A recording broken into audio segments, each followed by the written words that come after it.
Hello and welcome to the Spike podcast. I'm Fraser Myers, and joining me on the show as ever, we have Spike's editor, Tom Slater. Hello. And back with us, we have author and trade unionist, Paul Embery. Hi.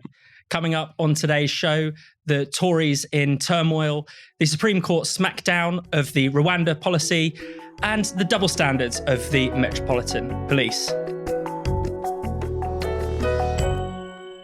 So it's been a bit of a week of upheaval for the Conservative Party. Rishi Sunak has sacked Suella Braverman, his hardline Home Secretary, in the reshuffle, and brought in David Cameron, a kind of figure from politics past. Tom, what have you made of these changes? What do you think it says about the direction of the sort of Sunak government? I think it suggests it's got no direction whatsoever. I mean, it does suggest that to the extent that he's got a plan now, it is just to kind of revert back to the kind of factory reset of British politics pre-2016. I thought Cameron coming back was not only very surreal, but also very telling in the sense that the Tory party's kind of very brief dalliance with populism, or with just trying to do something a little bit different beyond a quite narrow kind of new elite consensus, is well and truly over. And whilst I didn't really hold a particular candle for Suella Braverman, I'm sure we'll get into that sacking and what that meant, I thought it was telling insofar as a visionless political class, which is now thinking that they can just kind of ignore all of those kind of populist ructions of the past few years, that they can ignore the issues that have long been ignored, just push them to the side once again.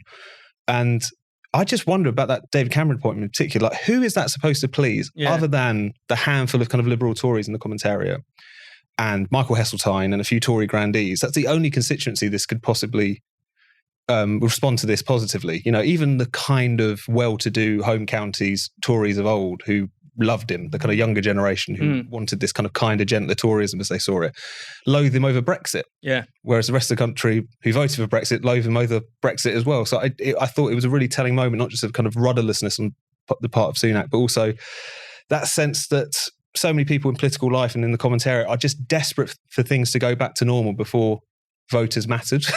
And it felt like that was a perfect example of that, really. You know? Yeah. Paul, doesn't David Cameron embody everything we voted against in 2016, and then, you know, everything that the Tory voters voted against in 2019 with Boris Johnson's majority? Yeah, and including many former Labour voters who voted Tory for the first time because they felt that the messaging, get Brexit done and level up in your communities, which I never kind of bought, but I understand why they did. And many of them voted in a way that was, I think, a very explicit rejection of Cameronism, if you like. I mean, I'm no fan either of Braverman, but there's no doubt that some of her statements did chime with mainstream opinion. I mean, they're supposedly controversial. They, the Westminster elite may see them as controversial. I'm sure they do, and the liberal commentariat and what have you. But among ordinary working people, they did resonate some of those views in terms of saying that multiculturalism had failed, in terms of saying that immigration without integration can threaten the national character, and that sort of thing, views on trans issues and what have you. And I think the kind of message that her sacking sends, and particularly, with Cameron coming in as well, is that if you are somebody in politics who tries to challenge the established orthodoxy, tries to challenge the entrenched political and economic dogma, then you don't really get to hang around for very long. You're not really allowed to hang around for very long. And I wrote about this today. You could look at people, you don't have to agree with any of them, but you look at people like Truss, and you look at people like Braverman, you look at people like Corbyn and Dominic Raab and people like that. All of them kind of did try to shake up the status quo to a certain degree, and were met by establishment forces saying, no, actually, the grown-ups need to be in charge. We need to stick with the status quo. So in my view, what it shows is that Westminster politics is very much reverting to type. And that kind of brief flirtation over the last few years with a more kind of rooted, sovereignty-based, small c conservative, patriotic politics has kind of gone out of the window. And actually now both parties, what we're going to see at the next election is a choice between a sort of reheated Cameroonian liberal centrism and a reheated Blairite liberal centrism. And I think that's going to carry serious implications for the for the politics and for the democracy of the country. And if you can spot the difference between the two, please write in. We do. Exactly, there is not a difference. Tom, isn't it ironic that Suella was essentially sacked for things that she said were right? I mean, she said some horrendous things, of course, talking about an invasion of migrants, hurricanes of migrants coming. She made ridiculous comments about homelessness being a lifestyle choice.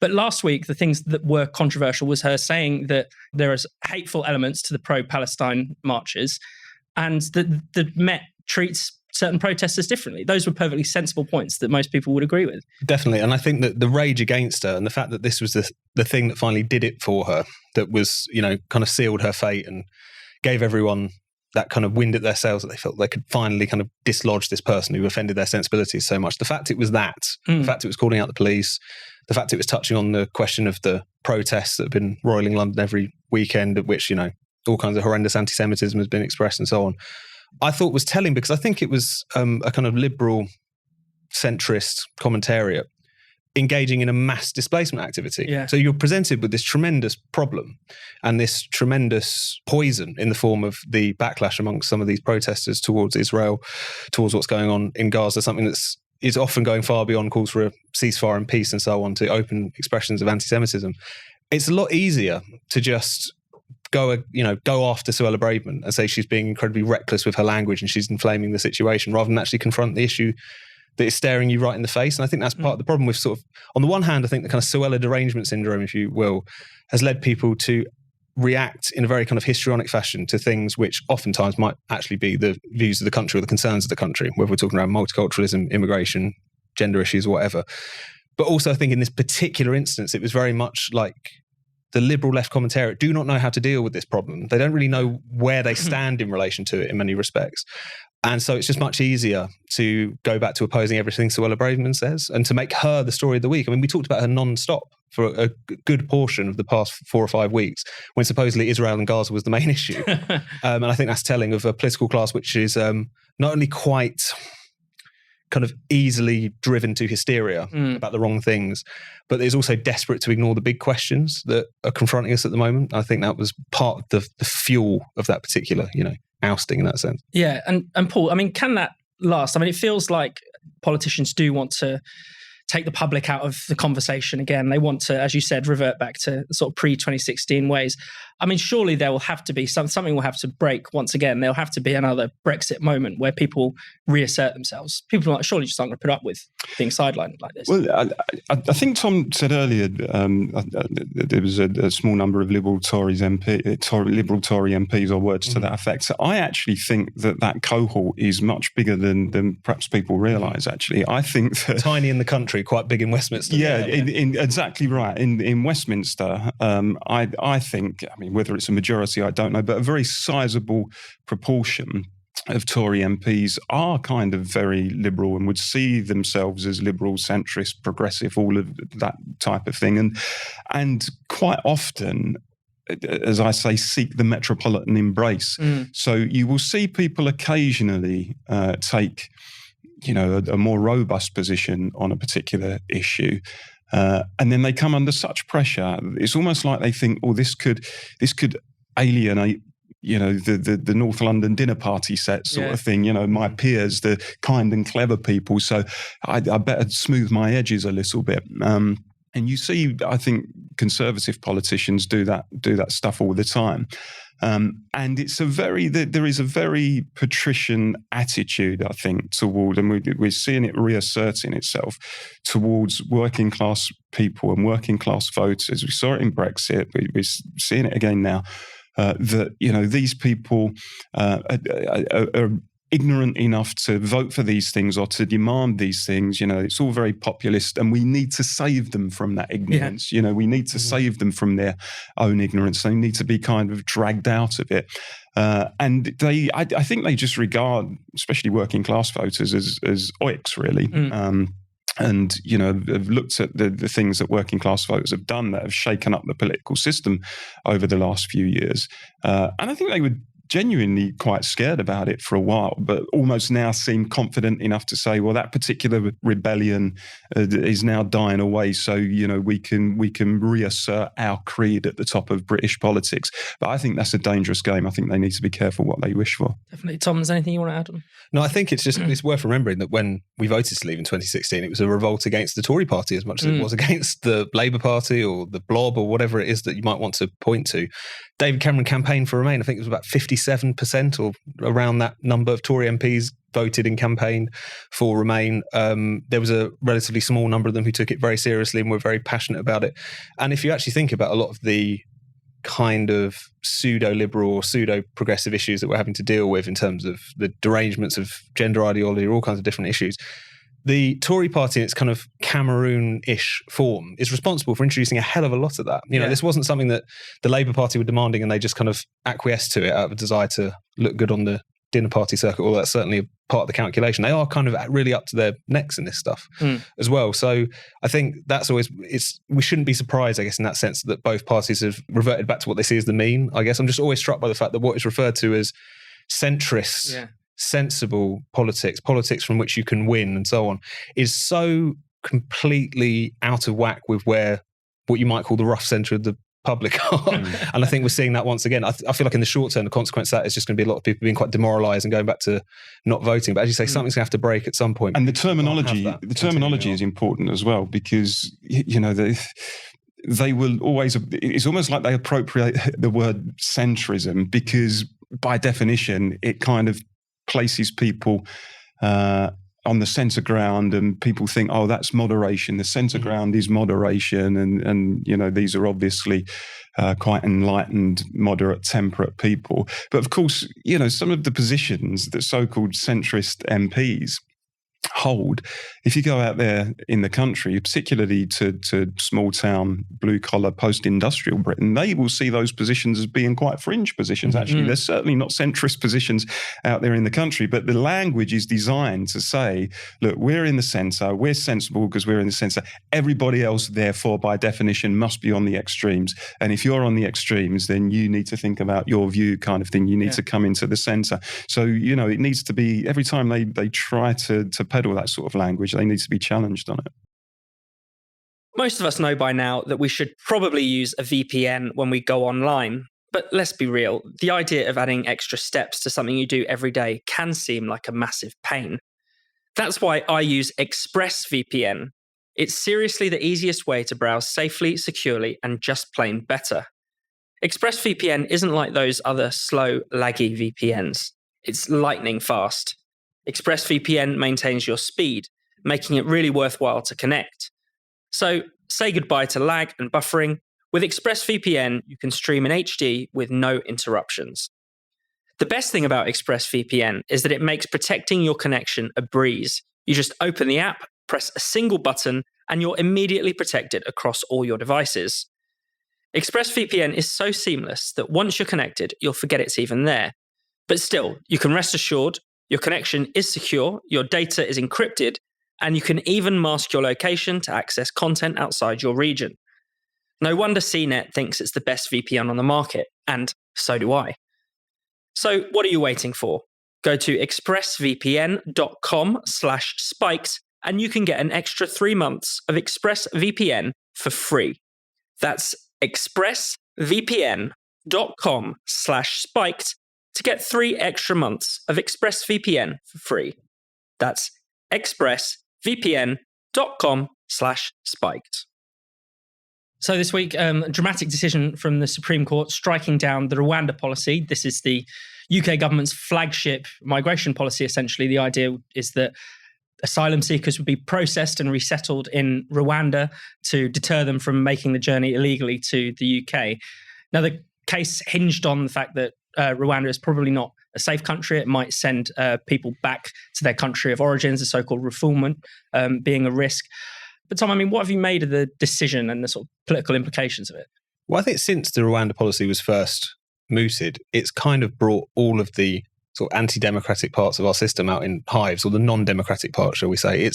It's been a kind of stress test in a weird sort of way for how supposedly democratic policymaking can function in a situation where the elites are very much against the policy. So regardless of how you feel about Rwanda, and we've criticised it on Spiked, and we might get into that here, but there is something very concerning that from the off, first of all, we had the kind of natural response from the great and good. You had the Lords want to get involved naturally to try and thwart this. You even had King, then Prince Charles, making it known what he felt about the policy. The Archbishop of Canterbury gets involved, and then ultimately it's something which has to be decided and ruled upon in the courts, first in our own courts, but inevitably this battle could end up in Strasbourg as well. And I think raises really difficult questions about who rules, who decides on policy in this country, as the role of the law just drifted so far into the role of political contestation to the point where you can't separate out the parts. All of that is really, really concerning. At the same time, you couldn't help but feel that partly because of the Tory party's unwillingness to do what it would take to really push a policy like this through, to grasp some of the nettles of the European Court of Human Rights or the Refugee Convention, things that would make them very unpopular on the dinner party set, even if they want the policy. Yeah. The fear of what it might look like to try and implement it is something that obviously deterred them. And that's where a lot of the criticism of Sunak has come from, which is that you have been engaging, as Suella Braverman said, in kind of magical thinking. You thought you could pass a policy that was obviously going to hit these roadblocks with a bit of tinkering around the edges without wanting to really kind of do what is necessary. So I think there's a kind of combination of, yes, it has raised those really disturbing questions as to who rules, who decides policy and so on, but also I think has called the Tories bluff in a sense about how committed they are to this particular policy, to this particular way of governing.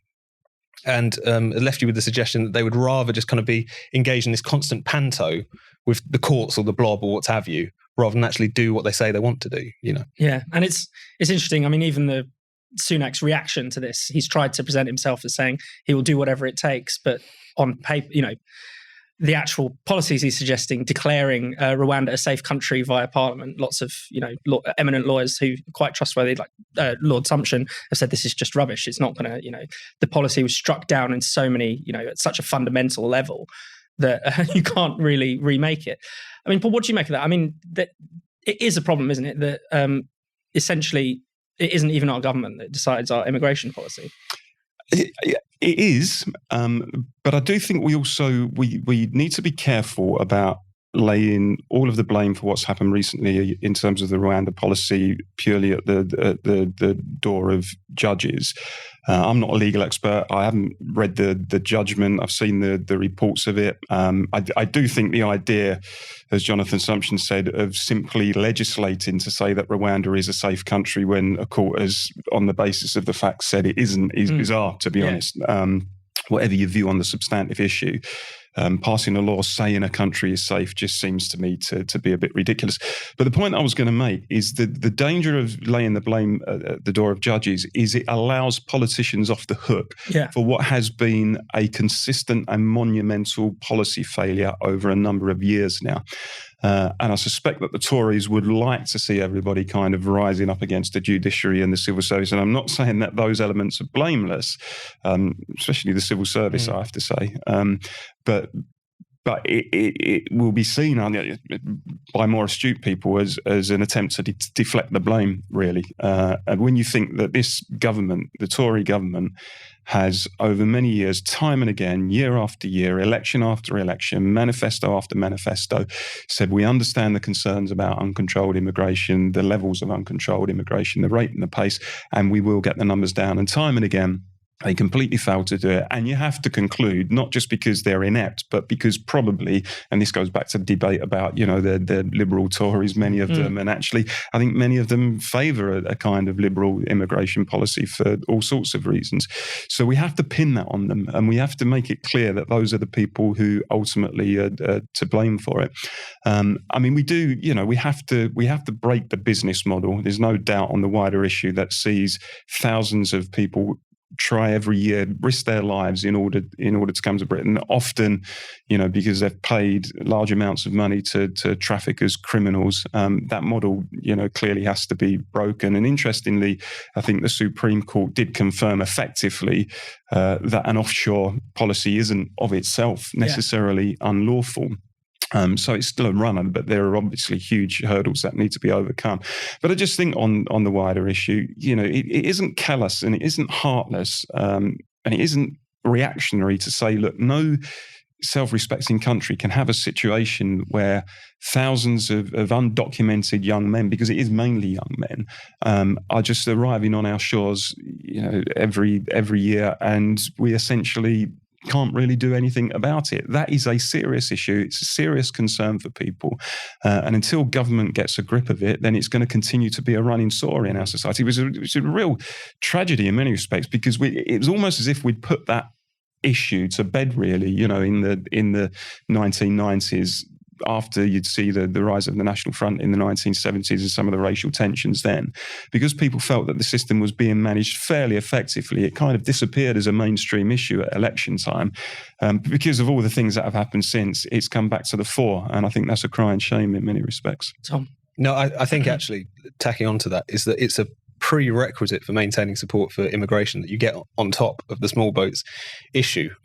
If the people do not feel like there is any kind of sense of control, that no one's in charge, you need to know who is in your country. You need to know who is entering. This is as much of a numbers question, but it's also a security question. There's all these things that are obviously fundamental to a state's ability just to kind of maintain support even for some of its other policies in relation to immigration. It's so fundamental. So the people who just kind of dismiss it out of hand and act as if it's something that's been magicked out of nowhere, that, oh, this is trivial, this doesn't really matter, I think are going to regret saying that and regret making those deflections, because of the fact that in periods in which, as Paul says, people feel like things are under control, it's a bit like immediately after Brexit, you did see a softening of concerns about immigration. People still wanted numbers to come down, broadly speaking, but it was less high up their kind of lists of priorities, even amongst Leavers as well as Remainers, because people assume that, right, we're getting this new system, it's going to be something which is controlled, it's something that we're going to be able to have control over, and therefore it falls down the list of priorities, people are less concerned about it. Then again, as soon as you get a situation like small boats crisis, it completely shatters any of that trust. So I think it's a prerequisite of a more liberal immigration policy, or even just support for migration in general, for this to be dealt with. I'm surprised that more people on the more liberal side of this argument don't recognise that they're kind of wrecking their own argument. One of the great lies, just briefly, one of the great lies during the Brexit campaign was that all Leave voters were kind of anti-immigration and they didn't like immigrants and they wanted to send all immigrants back. It was absolutely false. And anyone who mixed with Leave voters knew that for the most part it was false. And in fact, I think it was shortly after the Brexit referendum, the Sunday Times did a poll where they asked, should people from the EU who were already in Britain prior to Brexit be allowed to stay? And I think it was around 79% of Leave voters said yes without. So the idea that they were all kind of, anti-immigrant, send them all back, was just an absolute myth, and one that sadly was allowed to develop. Yeah, and it does seem strange to me that it does seem like a new thing in liberal opinion. I'm sure it wasn't like this 10 years ago, and certainly, the new Labour government wouldn't have said anything like this, but it seems like people's support for illegal immigration is very odd. Suddenly, as you suggested, it's callous to even deal with irregular migration, to tackle organised crime that is responsible for bringing people over the border. Well, it wasn't that long ago that on the left, the position of controlling your borders, controlling the labour supply, was a mainstream position on the left, because people, trade union leaders, working class Labour MPs, understood that the labour supply was a market dynamic, which, like all market dynamics, needed to be regulated so as to allow the government to plan around employment and welfare and housing, and to make sure there wasn't undue pressure on wages and stuff. Entirely mainstream position on the left. And the open borders position was largely a position that was held by, Trotskyists, anarchists and hyper-liberals. And now that's kind of completely crumbled, that particular consensus, if you like, where the vast majority of the left, in my view, are in favour of a very liberal immigration policy. And anyone who kind of tries to articulate the more traditional position of controlling the labour supply is looked upon as some sort of fan of Nigel Farage. You must be some rabid right-winger. I mean, that's how far away from I think sensible politics the left has gone in recent years. We're looking for a full-time advertising sales executive. So if you've got a bit of experience in media sales and securing new brand partners, if you're commercially minded and you're driven by making sales, and if you're passionate about promoting Spike's journalism, then this could be the job for you. To find out more, just go to spiked-online.com/jobs. That's spiked-online.com/jobs. So the Metropolitan Police are under fire again, being accused of double standards once more. Another pro-Palestine demo seems to have got away with things that perhaps other protesters wouldn't have. So there's some video footage of protesters climbing on top of a First World War memorial this week, and police officers essentially standing around doing nothing. Later saying that no laws had been broken. It's not illegal to be disrespectful, the Metropolitan Police said. Now, Tom, that will be news to the many thousands of people who have been arrested for being disrespectful over the years. Well, there is that. I mean, but also in relation to those memorials itself, I mean, wasn't it your man from Pink Floyd's son was arrested? Charlie Gilmore. Charlie Gilmore, who was, is it David Gilmore is his father? Yeah. Who was caught trying to climb up one of the flags on the monument and was given a pretty decent sentence for doing so not that long ago. So for the police to turn around and say obviously no crimes have been committed, it's not a crime to be disrespectful. Disrespect is not really what we're talking about here as well. You're talking about kind of criminal damage in effect. But it has really been one of the more glaring examples of the sort of gaslighting that's been going on with the Metropolitan Police in relation to these protests, where for whatever reason they feel unwilling, incapable to police even violent or damaging behaviour, shall we say. Effectively, they'll often, if people are rounding on one individual because they're there waving an Israel flag or whatever, they'll remove the individual with the Israel flag. If there's something like this has happened, they'll try and turn a blind eye for it. Some of it I understand if you've got a large amount of people in a particular place and you could actually escalate matters. I know all these concerns are coming into play sometimes. But when you stack it up against similar cases in times past in which clearly crimes have been dealt with in a different way, it just continues to strike people that the Metropolitan Police in particular are, particularly with how they're talking to the public, just making it up as they go along. Yeah. But as you say, the other point, you can disrespectful, barely the limit of what can get you in trouble in terms of just things that you say on the internet. There was this case that we've written about on Spike this week. It came to light over the weekend from the Fair Cop campaign group of a gender critical woman in the Northeast, in the Northumbria police brought her in for a police interview because of the fact that she had been posting some pretty kind of standard gender critical opinions on social media, talking about how trans women are men and so on.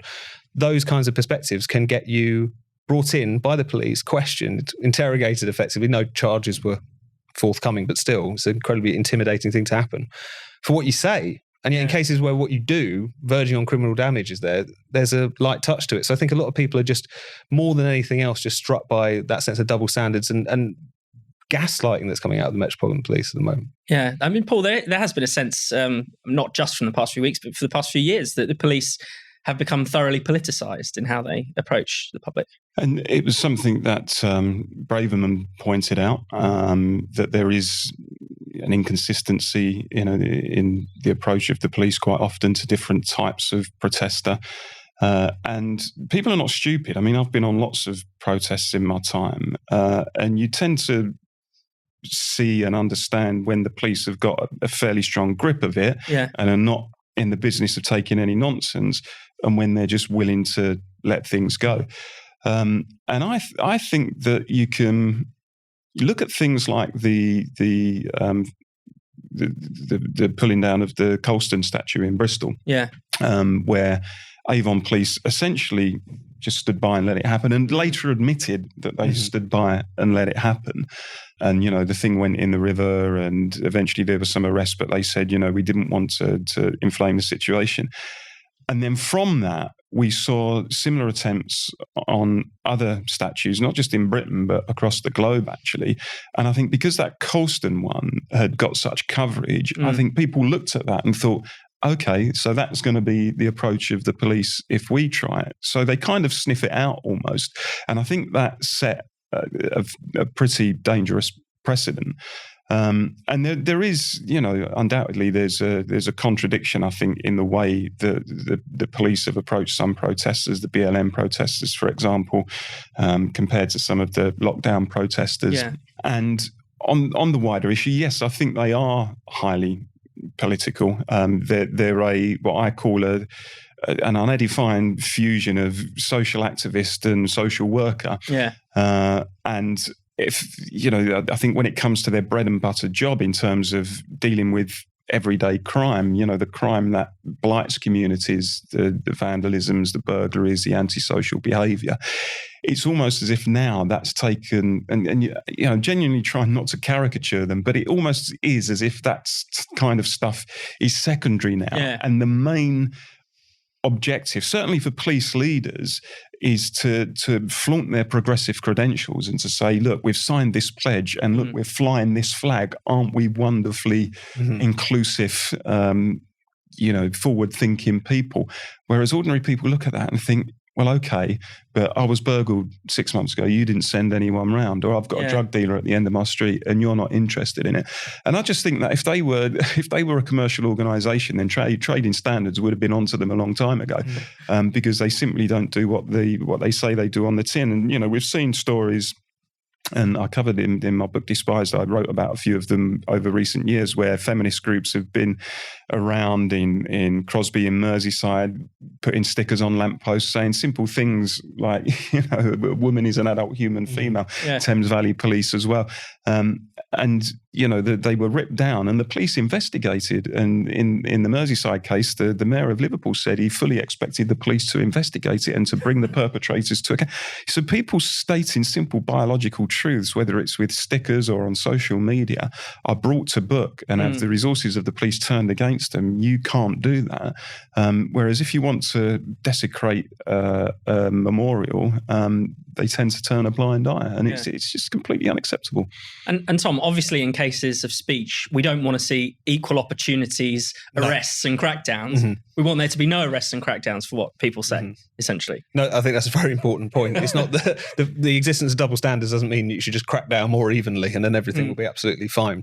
But it is striking the extent of the disparity. Yeah. You've got people routinely having their collars felt for gender critical perspectives, for misgendering. This has kind of been written up as if it's just a sort of right-wing punchline. It happens a lot. The number of people who have been not just had a police interview, but actually been prosecuted, dragged through the courts, or even just arrested and interrogated for their conduct in social media and expressing themselves in line with their beliefs, which the vast majority of the country actually hold, is pretty large at this point. And these are just the ones that we know about. So this woman in the Northeast recently, there's also the Kate Scotto case, Marion Miller. There's all kinds of people now who have had a pretty rough hand from the police in relation to expressing what are, at the end of the day, quite mainstream opinions.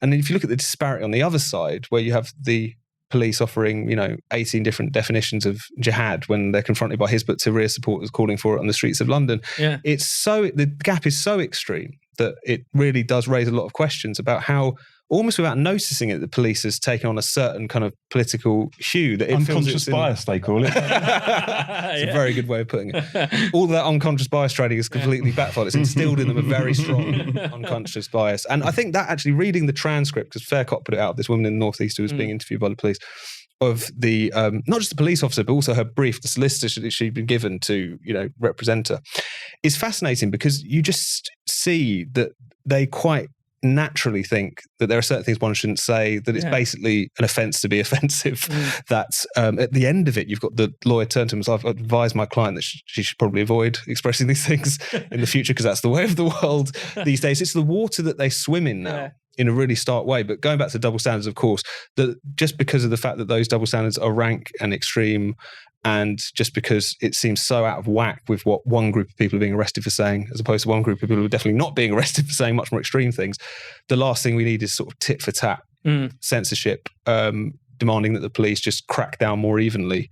Because I think it's a real danger that in politics more broadly, that it will continue to legitimize censorship, whether it's state censorship, cancel culture, whatever, as just a kind of legitimate weapon that everyone wields. Yeah. And I think that would be a very bad road to go down, definitely. Definitely. And very finally, Paul, could this get even worse with Labour? There are plans to treat essentially anti-trans speech or gender critical speech almost as a hate crime on a par with racial hatred, which could mean potential prison sentences. There's a Race Equality Act in the offing. We don't quite know what that means, but doesn't sound positive for free speech. Could it maybe even get worse? It could do. There's every possibility of that. Look, the left are immersed in this stuff. They're immersed in the kind of equality, diversity, inclusion stuff, often to the expense of other important issues, socio-economic challenges that we face. And the whole thing, I think, is almost like a ratchet effect where, one particular initiative is launched and the objective is achieved, and then let's not rest there. Let's see what's the next thing. Let's drive forwards. What's the next thing we can do? And the problem is that when you're on that kind of never-ending treadmill, if you like, then there's no end to it. And that's when things become even more extreme with, pronouns on badges and that sort of thing. The current leadership of the Labour Party, I think, have backed away from some of the wilder policy positions, especially on some of the trans stuff in recent times, because I think they realise that this sort of thing doesn't particularly go down well out there in the country, particularly places like the Red Wall that they need to win back. But I know from experience that much of the Labour movement is completely behind some of this stuff, some of this fringe stuff. And, going back to Tom's point, I mean, I work in public service, and I know there is a culture of fear in public services, and people kind of go along with it, not because, I speak to people in corners and people whisper and whatever, and lots of people know it's absolutely crackpot stuff, but they just think, look, I just don't want to put my head above the parapet because I might be called in and I might be disciplined or I might not get promotion. And, there's such an obsession, particularly in public services, with this sort of stuff, that unless you are absolutely on the ball with every dot and comma of the organisation's policy position around diversity, equality and inclusion, etc., then your career won't go any further. I just think that's distinctly unhealthy. Thank you so much for watching the Spiked podcast. We'll be back next Friday. If you hit subscribe and click the bell, you'll never miss an episode. And in the meantime, why not check out all of Spiked's other videos and podcasts on this channel? And for more Spiked content, find us at spiked-online.com.